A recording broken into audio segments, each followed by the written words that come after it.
हम लोग न्यायों की पुस्तक में सीख रहे थे 4 अध्याय से दबोरा के विषय में।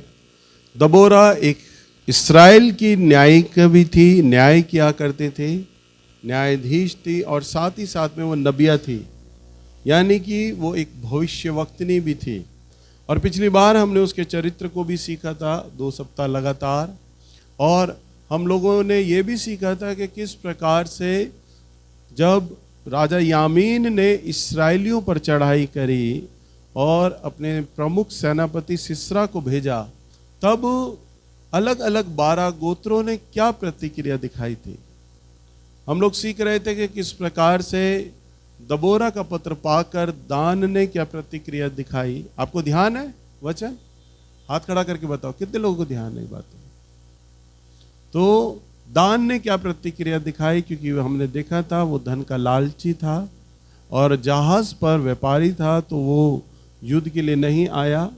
फिर हम लोगों ने देखा था कि किस प्रकार से जबलून और नप्ताली ने भी, जो जबलून और नप्ताली गोत्र हैं, उन्होंने भी प्रतिक्रिया दिखाई। और वो किसान थे, खेत में काम कर रहे थे, परंतु वो युद्ध भूमि में गए और दबोरा ने युद्ध के बाद गीत लिखा कि जबलून और नप्ताली अपने प्राणों पर खेलने वाले ठहरे। सो उन्होंने अंतिम सांस तक अपने प्राण देकर परमेश्वर की आज्ञा का पालन किया। अपने जाति भाई इस्राएलियों के लिए उन्होंने युद्ध किया। और आज हम देखने जा रहे हैं एक नए गोत्र को, और निकालेंगे। इससे पहले नए गोत्र में हम जाएं, हम परमेश्वर का वचन निकालेंगे। न्यायों की पुस्तक 5 अध्याय और 15 पद। यहाँ पर हम दबोरा के इस गीत को देखते हैं, जिस गीत में उसने इस गोत्र के बारे में लिखा है। और इसकार के हाकिम दबोरा के संग हुए, जैसा इसकार वैसा ही बाराक भी था। उसके पीछे लगे हुए वे तराई में झपट कर गए। रूबेन की नदियों के पास बड़े बड़े काम मन में ठाने गए। बस वचन में लिखा है, रूबेन की नदियों के पास बड़े बड़े काम मन में ठाने गए। सो आज हम जो चर्चा करेंगे, रूबेन के गोत्र के बारे में चर्चा करेंगे। हम सीखेंगे, जब जैसा मैंने आपको बताया कि अलग अलग गोत्रों ने क्या प्रतिक्रिया दिखाई।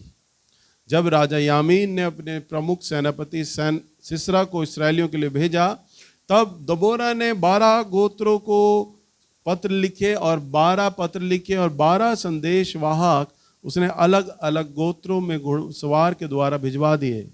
सो जब रूबेन के पास भी ऐसे ही घुड़सवार भागता हुआ आता है, संदेशवाहक भागता हुआ आता है, पसीने और मट्टी में पूरी तरह लथपथ, हाफता हुआ बुरी तरह, और रूबेन के हाथ में भी वो पत्र दिया जाता है। रूबेन जो लोग हुआ करते थे, ध्यान से सुने, उनका जो स्वभाव था वो बड़े ध्यान देने वाले लोग हुआ करते थे, पहला स्वभाव। और वो बड़े न्यायपूर्ण व्यक्ति हुआ करते थे, बड़े सभ्य लोग हुआ करते थे, और वो बहुत पढ़े लिखे व्यक्ति हुआ करते थे, रूबेनी गोत्र के जो थे, और वो बहुत अच्छे वक्ता थे। तो उनमें 4 क्वालिटियां थी। वो पढ़े लिखे थे, सभ्य थे, अच्छे वक्ता थे, न्याय करने वाले थे, और हर एक बात को बड़ी बारीकी से सोचते थे, ध्यान करते थे हर एक बात पर। सो उनका वो नेचर था। और अपने इस नेचर के चलते, अपने इस स्वभाव के चलते, जैसे ही दबोरा का पत्र उनके पास आया, उन्होंने सबसे पहले अपनी एक बड़ी सभासद बुलाई, क्योंकि वो प्लानिंग करते थे, हर एक चीज को बड़ी बारीकी से सोचते थे, चलते थे। और उन्होंने अपने स्वभाव के चलते अपने बुद्धिमानों की सभासद बुलाई, और उस सभासद में उस पत्र को सबके सामने पढ़ा गया, बोला गया। और जब पत्र पढ़ा गया तो सबको सुनकर बड़ी खुशी हुई कि परमेश्वर ने हम इस्राएलियों को छुड़ाने के लिए योजना बनाई है और दबोरा को चुना है। दबोरा जो अब तक इस्राएल में एक जज का काम कर रही थी, न्यायाधीश का काम कर रही थी और नबिया भी थी, परमेश्वर ने उसे चुना है। वो बड़े खुश हुए, बड़े आनंदित हुए कि परमेश्वर ने योजना बनाई है, क्योंकि राजा यामीन लगभग 20 साल से हमारा शोषण कर रहा है। इस बात को लेकर बहुत वो आनंदित थे और उनका जो नेचर था, अपने नेचर के चलते बहुत ध्यान से उन्होंने छोटी छोटी बातों को, उन पहलुओं को रखा और अपनी उस कमेटी में उन बातों को रखा और उन बातों पर उन्होंने पहला दिन ये विचार किया कि अगर युद्ध पे जाते हैं, युद्ध को करते हैं, तो इसमें कई प्रकार की कठिनाइयां हैं, क्योंकि हर एक व्यक्ति को उस सभा में बोलने का मौका दिया जा रहा था, बताया जा रहा था। सब लोग अपने अपने विचार रख रहे थे, अपनी अपनी बातें रख रहे थे, अपने अपने तर्क रख रहे थे। जब सब लोगों ने बोला कि इसमें ध्यान देने वाली बातें हैं और ये मामला जल्दबाजी का नहीं है, निपटाने का नहीं है कि हम अपने घोड़े पे बैठे तलवार बांधी और चले गए युद्ध करने, नहीं। वो बुद्धिजीवी लोग थे, बड़ी समझदारी के साथ छोटी छोटी बातों को आंक रहे थे, हमें नहीं जाना चाहिए। परंतु वहां युद्ध छिड़ चुका था, इस्राएलियों और कनानियों में युद्ध छिड़ चुका था। दबोरा काठी बांधकर घोड़े के साथ निकल चुकी थी युद्ध भूमि पे, वहां युद्ध हो रहा है। और यहाँ जो रूबेनी लोग हैं, रूबेन गोत्र के लोग हैं, वो पहला दिन अपना खर्च कर देते हैं सिर्फ प्लानिंग बनाने में, योजना बनाने में। समझ पा रहे हैं? और उसके बाद उनकी बातें अधूरी रह जाती हैं, दिन ढल जाता है। वो कहते हैं अभी हमारी कई बातों पे हमने चर्चा करनी है, कई बातें छूट गई हैं, अब हमें अगला दिन भी चाहिए होगा। अब अगला दिन बैठा जाता है, अगले दिन फिर बैठक बैठती है। आप देखिए वहां युद्ध चल रहा है, युद्ध हो रहा है, दबोरा जा चुकी है, जो लोग उसके साथ हैं उनके साथ युद्ध करने निकल चुकी है, क्योंकि राजा यामीन अपनी सेना को भेज चुका था इस्राएल में, लड़ाई छिड़ चुकी थी। अब तो सिर्फ चारा ये था कि शत्रु आ गया है द्वार पर, अब तो लड़ना है। और वो लड़ रही थी अपने जवानों के साथ, परंतु वो क्या बना रहे थे? योजना बना रहे थे। पहला दिन उन्होंने योजना बनाने में खर्च कर दिया। अब दूसरा दिन वो बैठे, दूसरा दिन भी हर एक बात को बड़ी बारीकी से उन्होंने जांच पड़ताल करी और बहुत अच्छा सा विचार किया।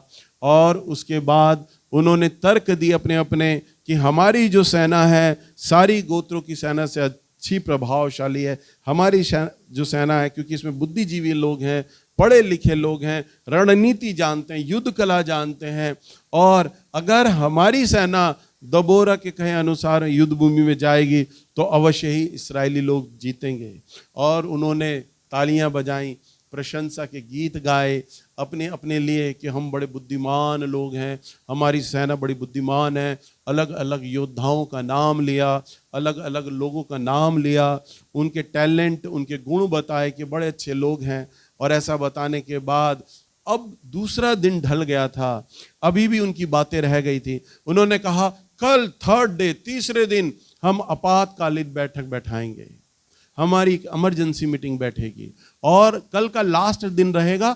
और वो फिर चर्चा करने के बाद, क्योंकि हर एक बात पर हमने अच्छे से विचार कर लिया है, योजनाएं बना ली हैं, प्लानिंग कर लिया है, अब तो बस तीसरा दिन मोटी मोटी बातों पर हमने चर्चा करनी है और फिर युद्ध के लिए हम निकल पड़ेंगे। तीसरे दिन बैठे और तीसरे दिन बैठे और उनके बैठने के बाद उनकी कमेटी में जो एजेंडा था, जो विचार रखा गया, वो ये रखा गया कि हम युद्ध करने कैसे जा सकते हैं। क्योंकि समस्या थी दबोरा कि आखिरकार वो एक स्त्री ही तो है। 2 दिन का मगजमारी किया, 2 दिन का प्लानिंग किया, 2 दिन का समय बर्बाद किया, संदेशवाहक को रोक कर रखा कि हम उत्तर देंगे। परंतु तीसरे दिन आकर जो उनका विचार आकर सिमटा, वो थी दबोरा। उन्होंने विचार किया, एक स्त्री के बुलावे पे हम कैसे जा सकते हैं? हम बुद्धिजीवी लोग हैं, हम उन गोत्रों की तरह नहीं है, अनपढ़ और गंवार गोत्र लोगों की तरह नहीं है कि दबोरा ने पत्र भेजा और भागे चले गए। नहीं, हम बुद्धिजीवी लोग हैं, समाज में हमारा सम्मान है, औहदा है, लोग हमें आदर देते हैं, हमें इज्जत देते हैं, हम एक स्त्री के बुलावे में कैसे जा सकते हैं? और उन्होंने कई प्रकार के विद्वानों को बुलाया जो धर्मशास्त्र का यानी पुराने नियम का जो ज्ञान रखते थे। उन लोगों से उन्होंने चर्चा करी, कहीं कोई प्रावधान है, कहीं कोई ऑप्शन है, कहीं कोई विकल्प है जहां पर यह लिखा हो कि स्त्री ने इस्राएलियों को बचाने के लिए अगुवाई करी हो। तो सारे धर्मशास्त्रियों ने बोला ऐसा कहीं भी कोई भी पद हमें नहीं दिखाई देता कि कहीं स्त्री ने किसी की अगुवाई की हो। धर्मशास्त्रियों ने यह उत्तर बोला, हाँ अगुवाई एक जगह लिखी है, अगुवाई हुई थी, स्त्री ने अगुवाई की थी अदन की वाटिका में, आदम को पाप गिराने में। उसने पाप के लिए प्रलोभन दिया और पाप करा दिया। सबके मन में यह बात बैठ गई, कहीं ऐसा तो नहीं कि दबोरा अपने मन से बोल रही हो कि हमें युद्ध करने जाना है, क्योंकि परमेश्वर के वचन में हमें ऐसा कोई भी पद नहीं दिखाई दे रहा, नहीं मिल रहा जहां स्त्री ने पुरुषों की अगुवाई की हो। हमें लगता है दबोरा अपने मन अनुसार चल रही है। अगर परमेश्वर ने स्त्रियों के द्वारा अगुवाई रखनी होती तो वो वचन में बोल देता। वचन में ऐसा कोई भी पद नहीं दिखाई दिया हमें।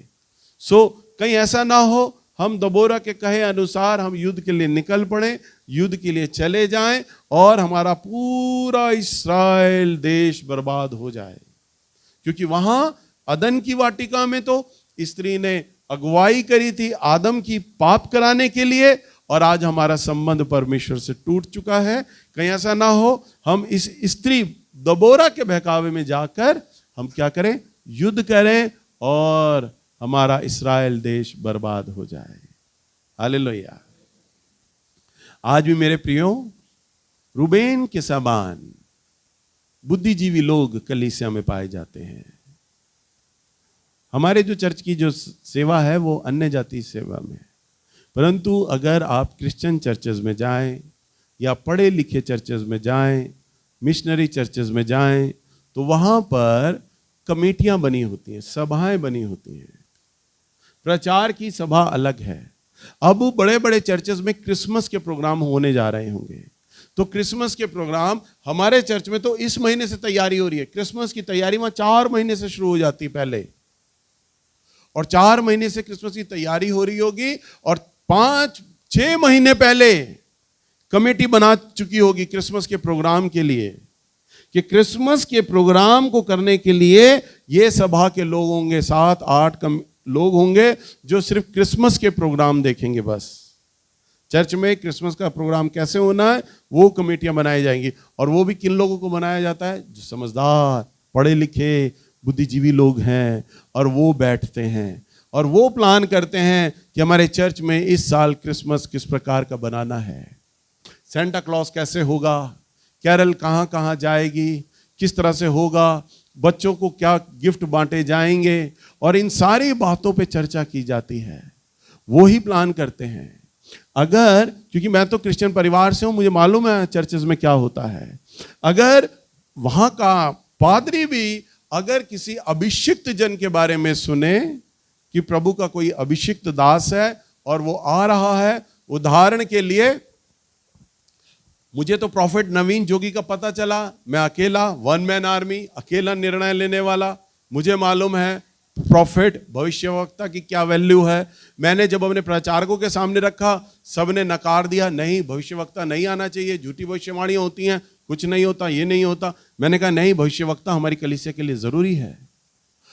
और तब मैंने उन्हें बुलाया और हमने देखा उनके आने से हमारी कलीसिया में गहरा बदलाव आ गया, हर तरह का। हालेलुया। अगर यही प्रॉफिट नवीन जोगी का, अगर मैं खुद भी Dhaka Methodist church, CNI church, Baptist church, किसी भी मिशन वाले चर्च में अगर मैं प्रॉफिट नवीन जोगी का सभा के लिए मैं वहां के पासबान को समझाऊं और उन्हें बोलूं, और अगर वहां का पासबान, मान लो मेथोडिस्ट चर्च का पासबान मेरी तरह की मानसिकता रखता हो। अभी कुछ दिन पहले रोहिणी चर्च का, मिलेनियम मेथोडिस्ट चर्च है, millennium Methodist church Rohini church के, और जब उन्होंने शानू की 2 सभाएं देखी तो वहां के पादरी साहब खुद मेरे पास आए घर में और प्रार्थना कराने के लिए मेरे से मिले और शानू से मिले, और शानू से उन्होंने प्रार्थनाएं करी। तब से वो और मैं प्रार्थना, हम लोग आपस में बातचीत करते रहते हैं, क्योंकि उनकी जो सोच है वो हमारी तरह की सोच है, मिशन वाली सोच नहीं है। उन्होंने मुझे कहा, जब बेटे की प्रार्थनाएं देखी, जूम मीटिंग उन्होंने अटेंड करी, उन्होंने मुझे बोला, मैं जानता हूं आपका बेटा एक सच्चा भविष्यवक्ता है, मैं चाहता हूं कि मैं अपने चर्च में आपके बेटे की मीटिंग कराऊं। परंतु बड़े मायूसी से बोला, ब्रदर आपको तो पता है, आप तो क्रिश्चियन परिवार से हैं, मैं चाह कर भी है ना अपने चर्च में आपके बेटे की मीटिंग नहीं करा सकता। मैंने कहा हाँ ब्रदर मुझे मालूम है। अब सुनिए उसका क्या कारण है। अगर वो पादरी साहब, शानू की मीटिंग उन्हें कितना अच्छा लगा, उनकी वाइफ के बारे में बताया, बेटे के उनके बारे में बताया, परिवार के बारे में बताया, यहां तक कि उस पासबान ने यूसुफ के जमाने में, मैं गवाही रखने जा रहा हूं, यूसुफ के जमाने में राजा फिरौन ने यूसुफ को कहा कि मैं तुझे सोपन नहीं बताऊंगा परंतु तू उसका फल बता अगर परमेश्वर की ओर से तू है। मैं सोपन नहीं बताऊंगा परंतु तू फल बता अगर तू परमेश्वर की ओर से है।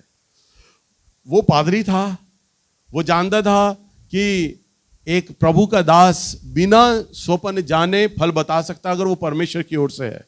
सपना ना बताओ तो भी वो फल बताएगा उसका। तब पादरी था, लोगों को प्रचार करते हैं।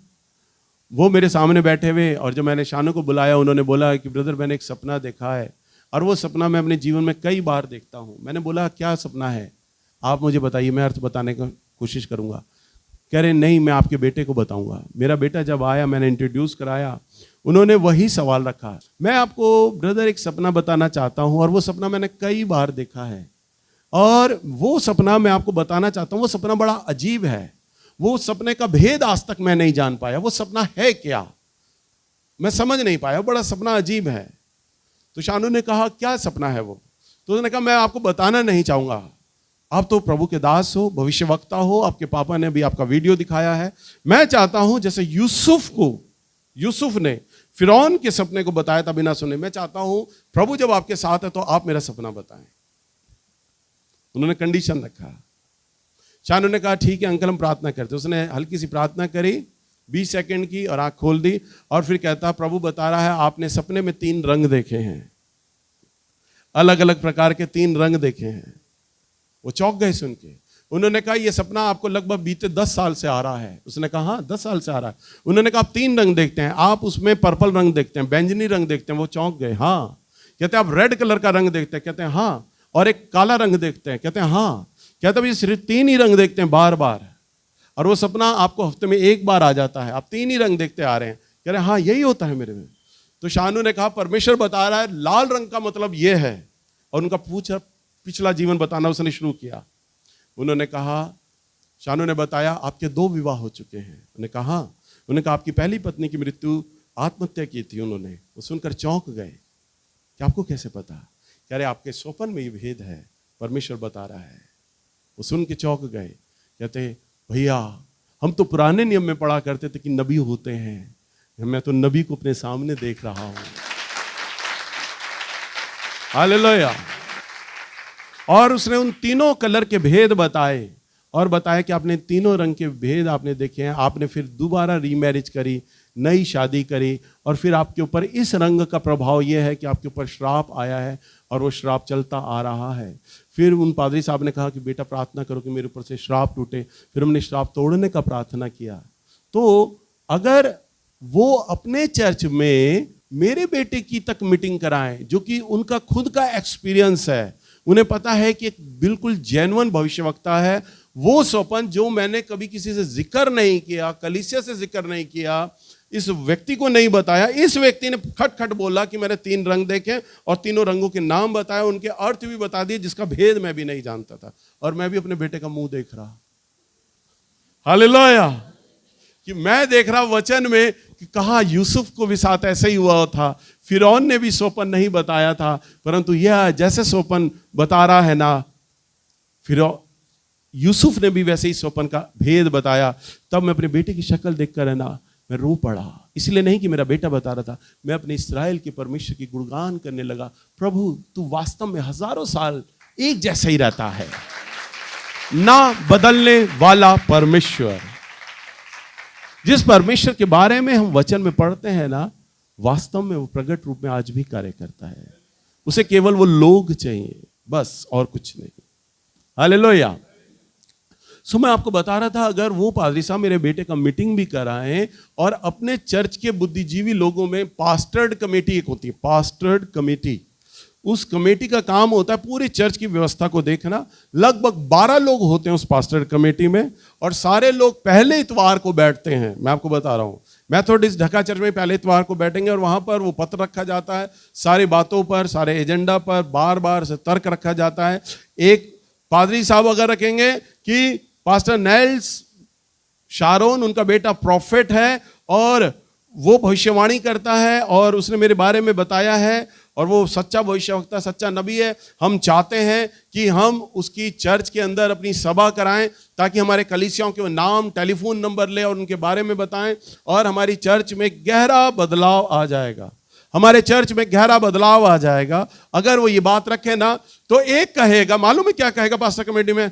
पादरी साहब, पहली बात तो वो मेथोडिस्ट नहीं है, वो है पेंटिकॉस्टल, और वो पेंटिकॉस्टल हैं और मेथोडिस्ट से हमारा कोई मेल नहीं है खाता, क्योंकि वो हमारे नियमों को नहीं जानते हैं। दूसरा बोलेगा, पादरी साहब उनके लड़के की उम्र क्या रही होगी? वो बोलेंगे बस यही रहा होगा 23-24 साल का। 23-24 साल का?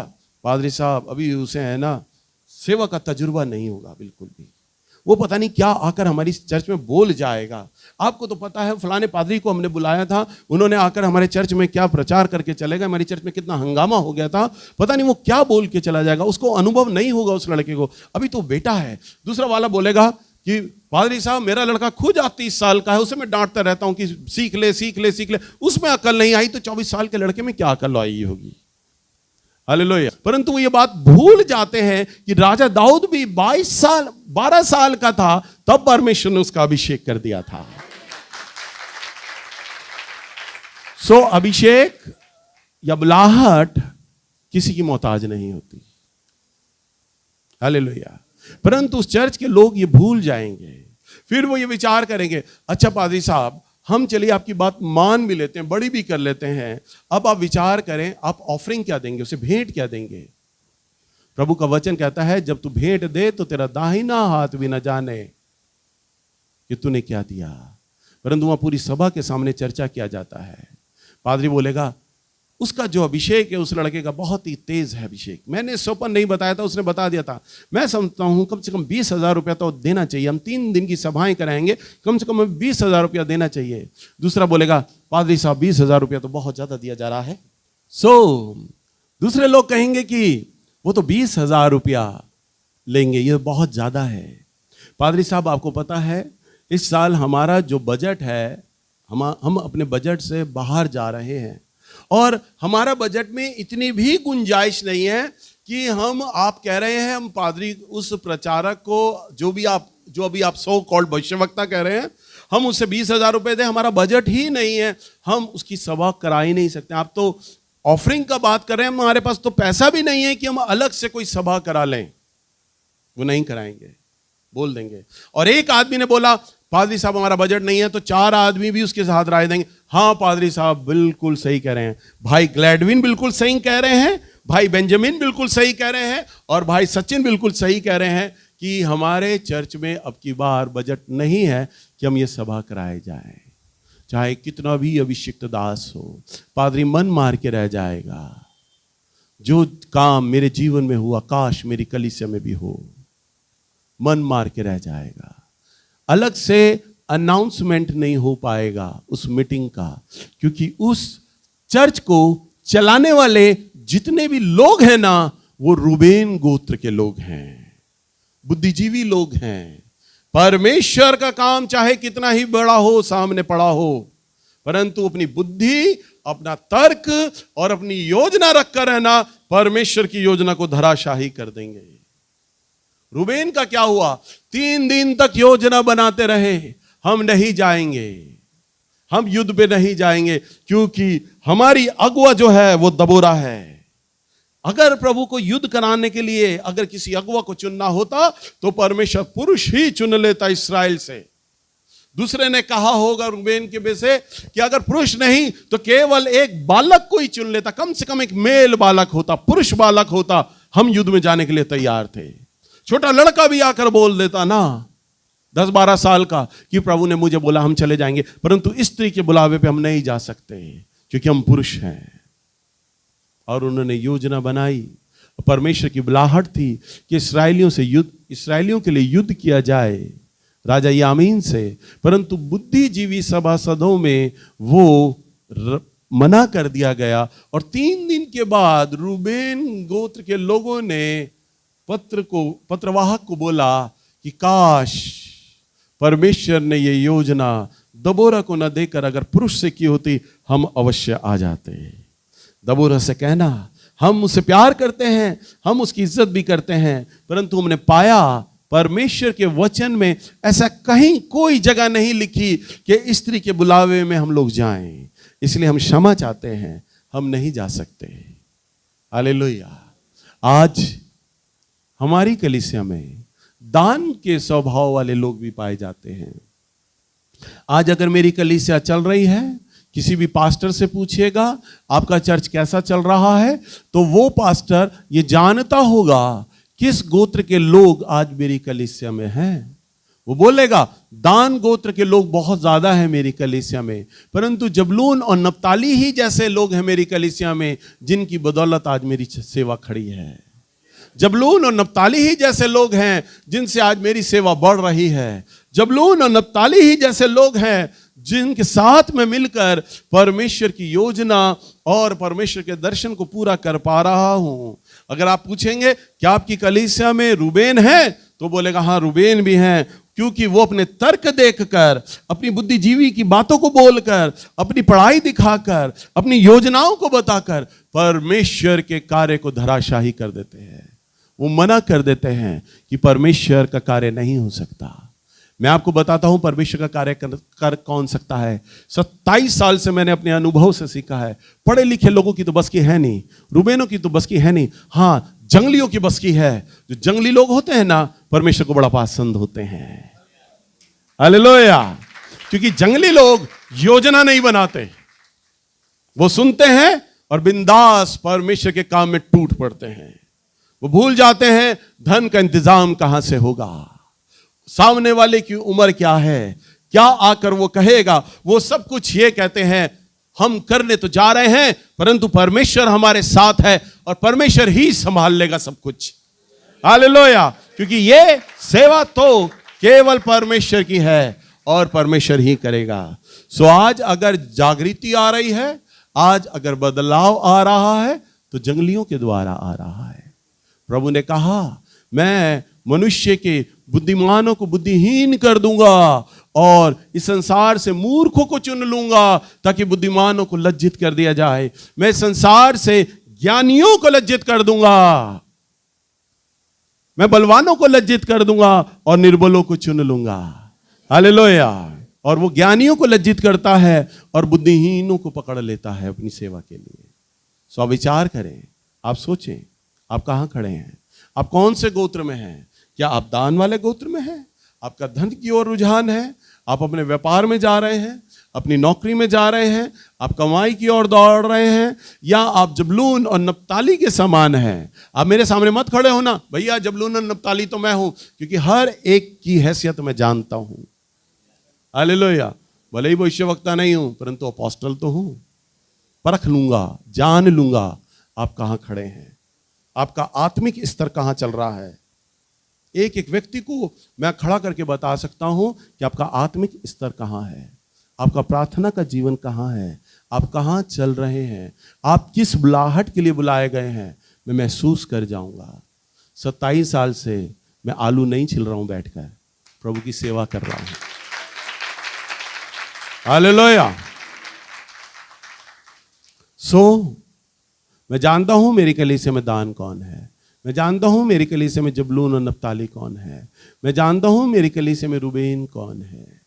सो आप अपने तर्क, अपनी बुद्धि, अपनी योजना को कंडम कर दें, क्योंकि इस समय तो नर्क की आग से झपट कर लोगों को बचाने की आवश्यकता है।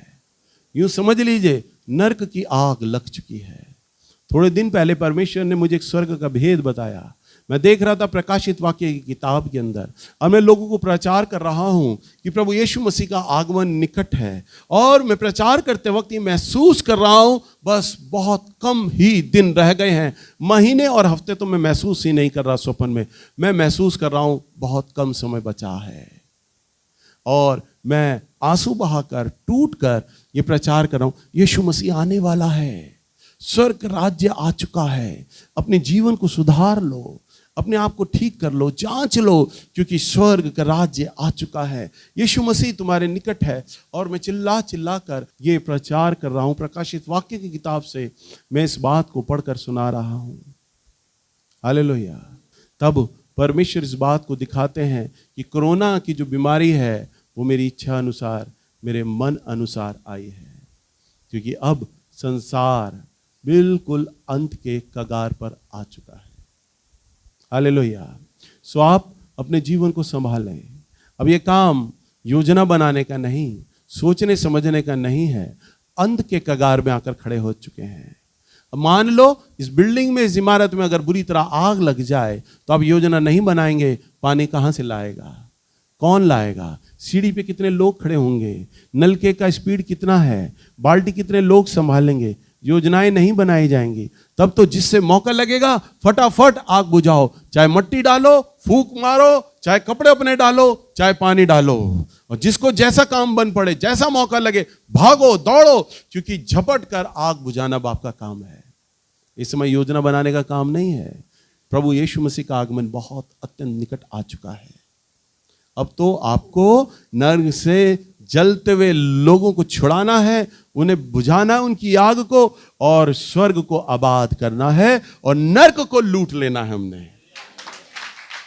हालेलुया। शैतान को हराना है और अपने परमेश्वर प्रभु यीशु मसीह के चेहरे पे प्रसन्नता लानी है, और स्वर्ग को आबाद करना है। अब ये जंगलियों का काम है जो केवल ये सोचे अब तो हमें मैदान में कूद जाएंगे, बस प्रभु ही संभालेगा सारी चीजें। हालेलुया।